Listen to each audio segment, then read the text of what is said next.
नमस्कार। स्वागत सभी का। छोटा सा अपडेट एक और आया है उस यूनिवर्सिटी के विषय में, इसके बारे में बताऊंगा। उसी यूनिवर्सिटी का जिसका वीडियो आपने देखा। नया अपडेट लगभग 7:30 के आसपास आया है, लगभग 12 से 15 मिनट पहले। तो उसी की सूचना आपको देनी है। और ये अपडेट उन सभी ऐसे स्टूडेंट्स के लिए है जो रिसर्च के लिए, खासकर एमफिल और पीएचडी के लिए अप्लाई किए हैं। उन सभी को ये सूचना आप भी शेयर कीजिएगा और मैं भी पूरा बताने का प्रयास करूँगा। एमफिल और पीएचडी का वाइवा कब तक होगा उसकी डेट आई है। सिनॉप्सिस कब तक भेजना है आपको, कैसे भेजना है आपको, उसकी भी डेट आई है। और साथ ही साथ कुछ ज़रूरी ईमेल आईडी और फ़ोन नंबर वह भी आपको बताऊंगा। और किस डिपार्टमेंट में कितनी सीटें हैं, फिर से बता दूं कि किस डिपार्टमेंट में कितनी सीटें हैं, उसका भी एक पूरा डिक्लेरेशन यूनिवर्सिटी ऑफ गुजरात ने दे दिया है। तो वह भी आप उसकी वेबसाइट पे जाके सर्च कर सकते हैं। इस बात का भी विशेष रूप से ध्यान रख लीजिएगा आप लोग, ठीक है। तो यूनिवर्सिटी ऑफ गुजरात की आपसे बात करने वाला हूँ, और बात करने वाला हूँ मैं आपसे कुछ डेट्स की, उसको आप देख लीजिए। सबसे पहली चीज़, रिसर्च प्रपोजल मैंडेटरी है। इस बात को ध्यान से सुन लीजिए। चाहे आप एमफिल के लिए हो या पीएचडी के लिए आपने अप्लाई किया हो यूनिवर्सिटी ऑफ गुजरात में, एमफिल के लिए लगभग 9 सब्जेक्ट हैं, 8 से 9 सब्जेक्ट हैं एमफिल के लिए। और पीएचडी के लिए लगभग 12 से 16 सब्जेक्ट्स हैं। इस बात का भी आप लोग ध्यान से सुन लीजिए। सभी कोर्सेज में जिसके लिए आपने अप्लाई किया है, सिनॉप्सिस मैंडेटरी है, आपको भेजना है और उसके बिना नहीं जाना है। इस बात का विशेष रूप से ध्यान रखिएगा। सेकंड चीज़, आप किसी कैटेगरी से संबंध रखते हैं, एससी हैं, एसटी हैं, ओबीसी है, ईडब्ल्यूएस हैं, पीएच है, या फिर अदर किसी कैटेगरी से संबंध रखते हैं, एनएसएस का हुआ, स्पोर्ट्स का हुआ, ईडब्ल्यूएस का हुआ, डिफेंस का हुआ, तो उसका एक प्रमाण पत्र, एक प्रूफ, एक सर्टिफिकेट आपको काउंसलिंग के दौरान लगाना बहुत ज़रूरी है। और इंटरव्यू के दौरान जब आपको बुलाया जाएगा, इंटरव्यू चाहे ऑनलाइन हो या ऑफलाइन हो, उसकी भी सूचना आपको मिल जाएगी, तब वह लगाना बहुत ज़रूरी है और मैंडेटरी है। एक और चीज़ मैं आपको बता दूं डेट्स के विषय में। जी हाँ, और डेट्स को आप नोट कर लेंगे तो आपके लिए ज़्यादा बेनिफिट रहेगा कि आपको सिनॉप्सिस कब तक भेजना है और इंटरव्यू लगभग कौन सी डेट के आसपास हो सकता है। सबसे पहले मैं आपको बता दूं कि सिनॉप्सिस कब तक भेजना है आपको। आप एमफिल या पीएचडी किसी भी कोर्सेज में हैं, आपको सिनॉप्सिस टाइप करके एमएस वर्ड, इससे ज़्यादा अच्छा है पीडीएफ कॉपी में करके 3 नवंबर से पहले भेज दीजिएगा। 3 नवंबर से पहले एमफिल और पीएचडी के बच्चे अपना अपना सिनॉप्सिस बनाकर भेज देंगे तो बेटर रहेगा, क्योंकि बिना सिनॉप्सिस के आपका इंटरव्यू नहीं हो सकता है, ना ही हो पाएगा। कोई भी इफ़ या बट, किंतु परंतु नहीं सुनी जाएगी। और जो इंटरव्यू की डेट है वह संभावित डेट दी है। 6 दिन दिए हैं आपको इंटरव्यू के लिए। आपका इंटरव्यू किस दिन और किस टाइमिंग पे होगा, इसका शेड्यूल आपको 30 अक्टूबर या 1 नवंबर को प्राप्त हो जाएगा उसकी वेबसाइट पर। और यदि नहीं भी मिलता है तो मैं जुगाड़ करके उसका भी एक वीडियो बना दूंगा। इंटरव्यू की डेट को आप नोट कर लीजिए। एमफिल और पीएचडी के सभी कोर्सेज की, जिसका भी रिजल्ट आ गया है और जिसका नोटिफिकेशन उसकी वेबसाइट पे आया हुआ है। एमफिल और पीएचडी के जो साक्षात्कार होंगे वह होंगे 5, 6, 7, 8, 9 और 10। 5 से लेकर 10 नवंबर के मध्य में आपके वाइवा यानी कि इंटरव्यू होगा पीएचडी और एमफिल कोर्सेज के लिए। अगली एक और चीज़ कि कुछ डिपार्टमेंट की ईमेल आईडी और फ़ोन नंबर तो मैंने आपको दिए थे वीडियो के पहले पार्ट में सेंट्रल यूनिवर्सिटी ऑफ गुजरात को लेकर।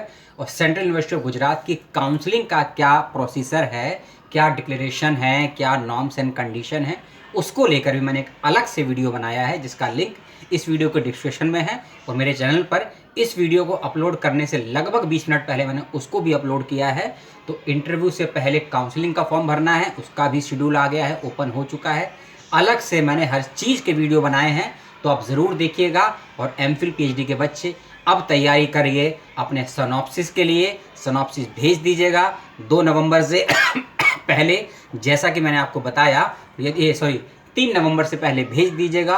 और इंटरव्यू की डेट 5 से लेकर 10 नवंबर के बीच में है। एमफिल और पीएचडी की डेट और टाइम आपको पता लग जाएगा। जैसी मेरे पास सूचना आती है आप तक पहुंच जाएगी। इस बात का भी विशेष रूप से ध्यान रखिएगा।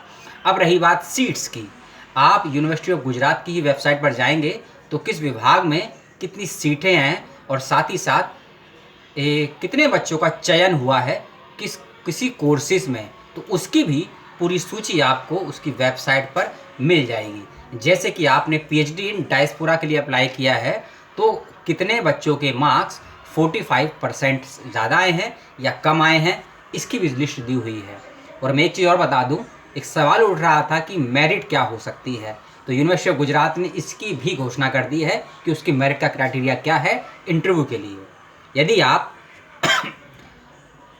एससी हैं, एसटी हैं, ओबीसी हैं, पीडब्ल्यूडी हैं, एससी हैं, एसटी हैं, ओबीसी हैं और पीडब्ल्यूडी हैं, तो इन सभी बच्चों के लिए यदि एंट्रेंस में उनके मार्क्स 45% आए हैं, यदि एंट्रेंस में उनके मार्क्स 45% आए हैं, तो ये सभी बच्चे इंटरव्यू देने के लिए एलिजिबल हैं, योग्य हैं। इस बात का विशेष ध्यान रखिएगा। और अन्य कैटेगरी के बच्चे जिन्होंने क्वालिफाई किया है 50% के साथ 50% अंक आए हैं, वह भी इंटरव्यू के लिए क्वालिफाई हुए हैं। यूनिवर्सिटी ऑफ गुजरात ने आपके लिए सिंपल और सरल कर दिया है। पीएचडी की 12 सब्जेक्ट की लिस्ट और एमफिल की 7 से 9 सब्जेक्ट की लिस्ट को अपनी वेबसाइट पर डाल दिया है। सभी का लिंक मैं देने की कोशिश करूंगा, और यदि नहीं भी मिलता है तो मैं आपको वह लिंक दे दूंगा जहां आपको ये सारी लिस्ट मिल सकती है। बच्चे का रोल नंबर दिया हुआ है, स्टूडेंट्स का नाम दिया हुआ है कि कौन कौन से बच्चे इंटरव्यू के लिए क्वालिफाई हुए हैं, किस किस कोर्सेज में, पूरी सूची दी है यूनिवर्सिटी ऑफ गुजरात ने। तो उसको आप ध्यान से देख लीजिएगा और समझ लीजिएगा। उसके बावजूद भी यदि कोई समस्या आती है यूनिवर्सिटी ऑफ गुजरात के काउंसलिंग प्रोसेस को लेकर, एंटी रैगिंग के डिक्लेरेशन के फॉर्म को लेकर, सोनॉप्सिस की डेट्स को लेकर, वाइवा की डेट्स को लेकर, फीस प्रोसेस को लेकर, किसी कोर्स के विषय में, तो 3 वीडियो मैंने डिटेल में बनाई है यूनिवर्सिटी ऑफ गुजरात को लेकर। तीनों को ध्यान से देखिएगा। उसके बावजूद कोई समस्या सवाल हो तो ज़रूर सवाल करिएगा। यूनिवर्सिटी ऑफ गुजरात का सारा प्रोसेस डिक्लेयर हो चुका है, काउंसलिंग का भी, फीस का भी, सोनॉप्सिस का भी, इंटरव्यूज़ के भी, एडमिशन का भी, ये सारा मैंने डिटेल में आपको बताया है।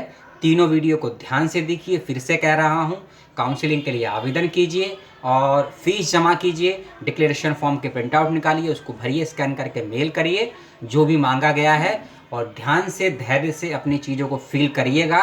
ऐसा ना हो कि पैसा भी खराब हो, समय भी खराब हो, मानसिक प्रेशर भी पड़े और आपको पता लगे कुछ समय के बाद आपके पास ईमेल या कॉल आए कि आपका रिजेक्शन हो गया है डॉक्यूमेंट्स की वजह से या किसी गलत इन्फॉर्मेशन को फिल करने की वजह से।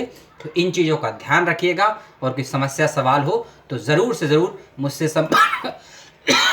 क्षमा कीजिए, संपर्क कीजिएगा और इस वीडियो को शेयर कीजिएगा। चैनल को सब्सक्राइब और बेल आइकन ज़रूर दबाइएगा। बेल आइकन दबाने के बाद ही आपको मेरा नया वीडियो प्राप्त हो पाएगा, नहीं तो आपको सूचनाएं देर से प्राप्त होंगी, फिर आप मुझे भी दोष देंगे, अपने आप को भी कोसेंगे। उससे बचिए। और सी सेट का कोई नया अपडेट फिर से आता है तो चाहे भी सब अपडेट 1 घंटे में आए या 2 घंटे में आपको जानकारी मिल जाएगी, क्योंकि हर बच्चा वेबसाइट पर नहीं उपलब्ध हो सकता है, ना ही आप ना ही मैं।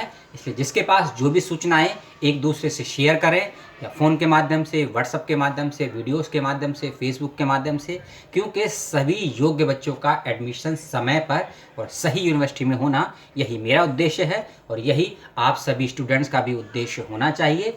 नमस्कार, धन्यवाद, जय हिंद और जय भारत, सलाम।